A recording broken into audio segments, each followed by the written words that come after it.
Bismillahirrahmanirrahim. Assalamualaikum warahmatullahi wabarakatuh. Perkenalkan, nama saya Nur Awalia dengan NIM 2020203862202022. Ekonomi Makro Islam. Dosen pengampu Bapak Zulkarnain MSI.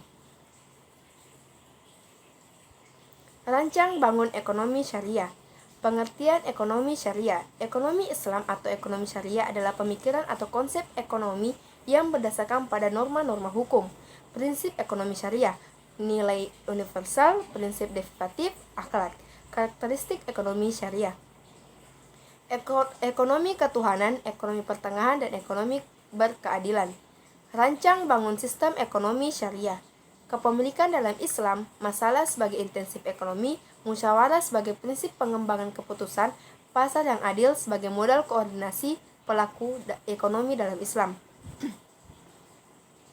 Sumber hukum ekonomi syariah, Al-Quran, hadis, ijma, dan qiyas. Konsep dasar ekonomi mikro Islam.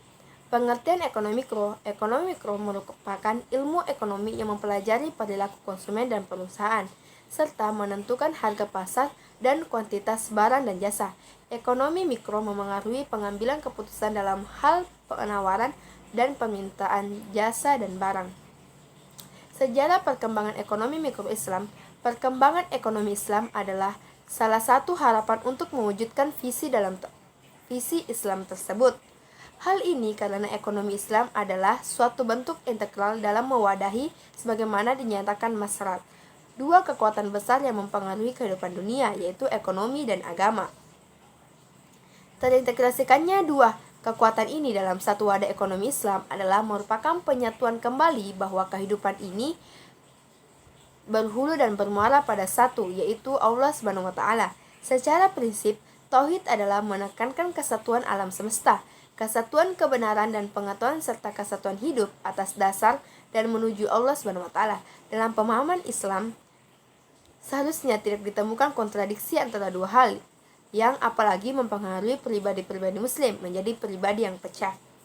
Pembagian sistem ekonomi antara lain, yang pertama sistem ekonomi kapitalis, yaitu sistem ekonomi yang memberikan kebebasan kepada masyarakat untuk melakukan kegiatan ekonomi, dan hampir semua negara maju menggunakan sistem kapitalis, contohnya Amerika Serikat. Yang kedua, sistem ekonomi sosialis, ialah pemerintah suatu negara yang menjadi pusat pengendali ekonomi negara. Pemerintah memiliki kekuasaan penuh atas segala jenis pengaturan kegiatan ekonomi. Sistem ekonomi campuran ialah sistem perekonomian yang menggabungkan sistem ekonomi pasar dan terancana. Atau pemerintah turut serta dalam pengelolaan ekonomi melalui penguasaan barang modal, sumber daya, pembuatan kebijakan ekonomi, dan pengawasan sektor swasta.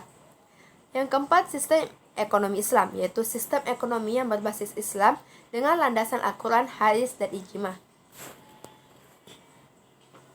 Konsep dasar asumsi rasionalitas dalam ekonomi syariah. Asumsi rasionalitas adalah anggapan bahwa manusia berperilaku secara rasional atau masuk akal dan tidak secara sengaja membuat keputusan yang akan menjadikan mereka lebih buruk. Agama dan rasionalitas ekonomi. Pemahaman tentang rasionalitas ekonomi sesungguhnya tidak bisa dipisahkan dari sistem ekonomi yang mendasarinya. Sistem dapat didefinisikan sebagai suatu organisasi yang terdiri dari berbagai unsur yang saling berhubungan satu sama lain, saling mempengaruhi dan bekerja sama untuk mencapai tujuan tertentu.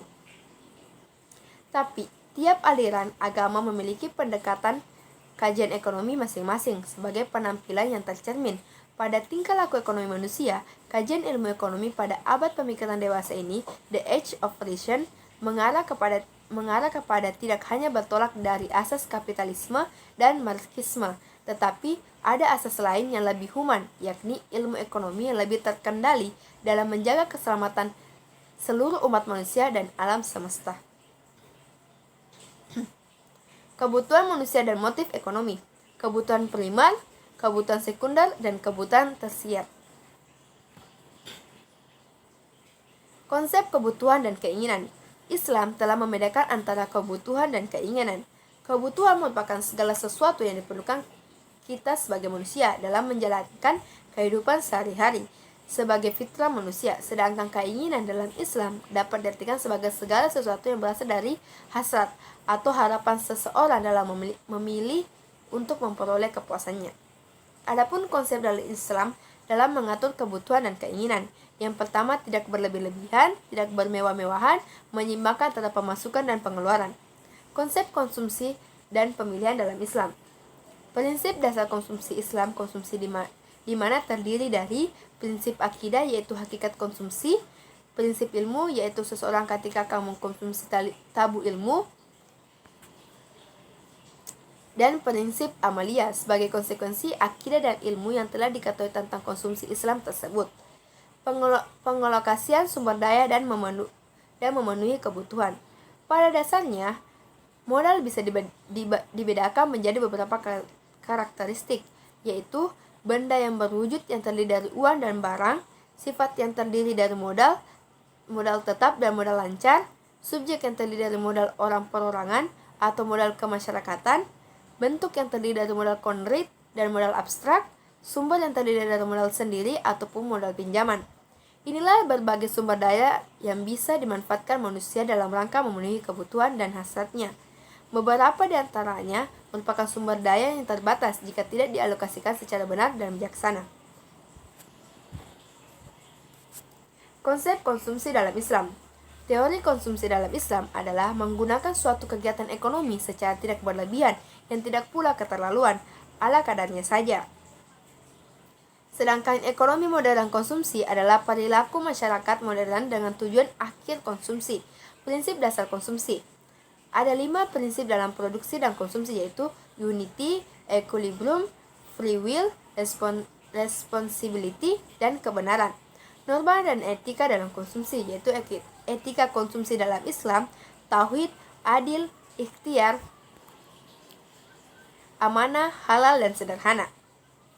Kaidah dan fungsi dalam konsumsi, yaitu kaidah syariah, ilmiah, amalia, kuantitas, keteladanan, sosial, lingkungan, dan larangan.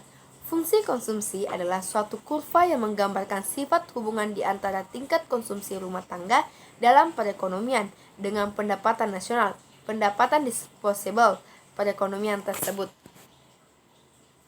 Teori permintaan dalam mikro-Islam. Produksi adalah kegiatan untuk menimbulkan faedah atau nilai suatu barang atau jasa. Tujuan dari teori permintaan Islam adalah mendapatkan kesejahteraan di dunia dan di akhirat yang menjadi sebagai keyakinan bahwa adanya yang abadi setelah kematian, maka harta yang dimiliki harus diprioritaskan untuk investasi di akhirat kelak. Faktor yang mempengaruhi permintaan, yang pertama harga, serta selera konsumen, setiap waktu selera berubah-ubah, pendapatan konsumen, intensitas kebutuhan masyarakat, ada waktu barang yang dibutuhkan masyarakat, perkiraan harga barang seiring waktu, jumlah penduduk, harga barang substitusi. Sekian, wassalamualaikum warahmatullahi wabarakatuh.